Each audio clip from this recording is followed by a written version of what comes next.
Hey, what's up everybody? This is Dota 2 community member LostENT, the author and writer behind the Dota Experiment 1 and 2.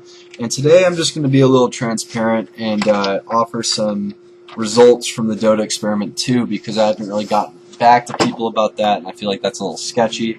So what we're going to do is we're going to start out with Section 5, and that's all we're going to talk about.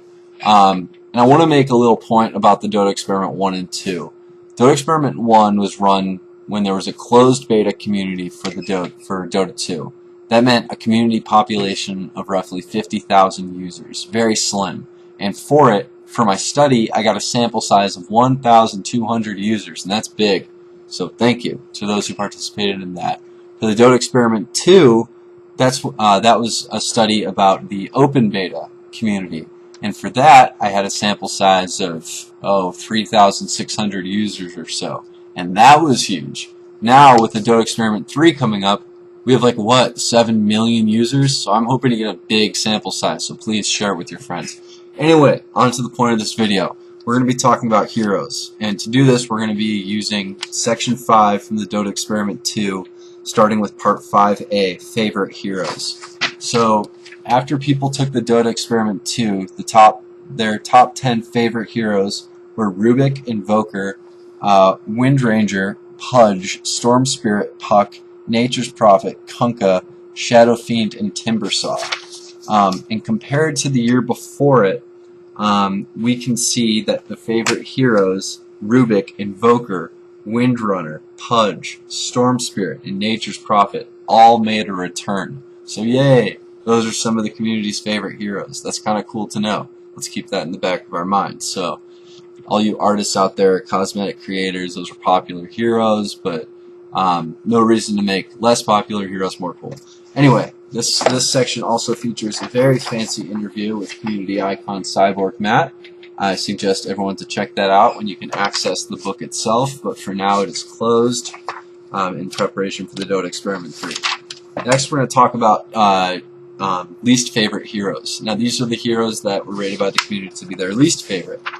In the top 10 after the Dota Experiment 2 were Meepo, Shen, Broodmother, Phantom Lancer, Drow Ranger, I.O., Visage, Medusa, Anti-Mage, and Bloodseeker.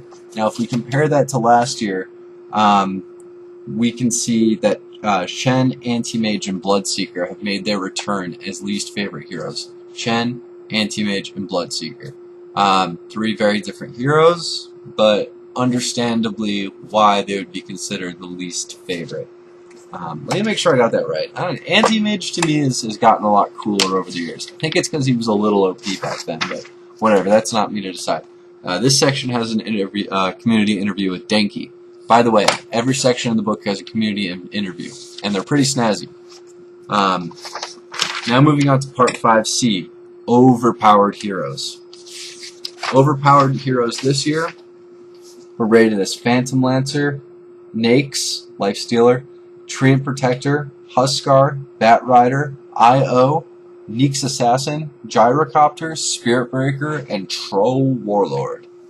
Now, those are the most overpowered heroes as rated by the community for the Dota Experiment 2. If we compare that to last year, not one overpowered hero from the Dota Experiment 1 had made its way onto that list. And that is huge. That says a lot about balance, and that leads me to stress, please be honest when taking the Dota Experiment 3. It really means a lot. And please say, if you think a hero's overpowered, say they're overpowered. And don't try and troll. I've got troll guards for all you trolls out there. But anyway, on to the last section. The last section is going to be about underpowered heroes. And the underpowered heroes for the Dota Experiment 2 included Crystal Maiden, Broodmother, Bloodseeker, Medusa, Sniper, Morphling, Witch Doctor, Slardar, Mirana, and Meepo. If you compare that to the Dota Experiment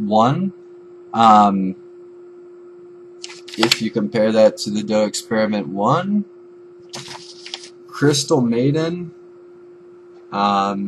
Sniper, and Bloodseeker were the only ones to... No, Bloodseeker and Sniper were the only two to return as underpowered heroes. Now, I think Bloodseeker's gotten a pretty fair buff, but Crystal Maiden or Sniper, on the other hand, there's a lot of complaints floating around. Crystal Maiden, there's a lot of complaints floating around. I suggest you take your feedback to playdota.com. That's where it's going to be heard.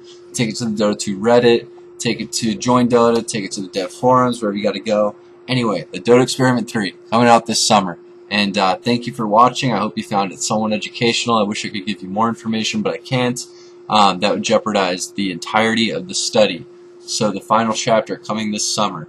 And yes, this is LostENT, and thank you very much.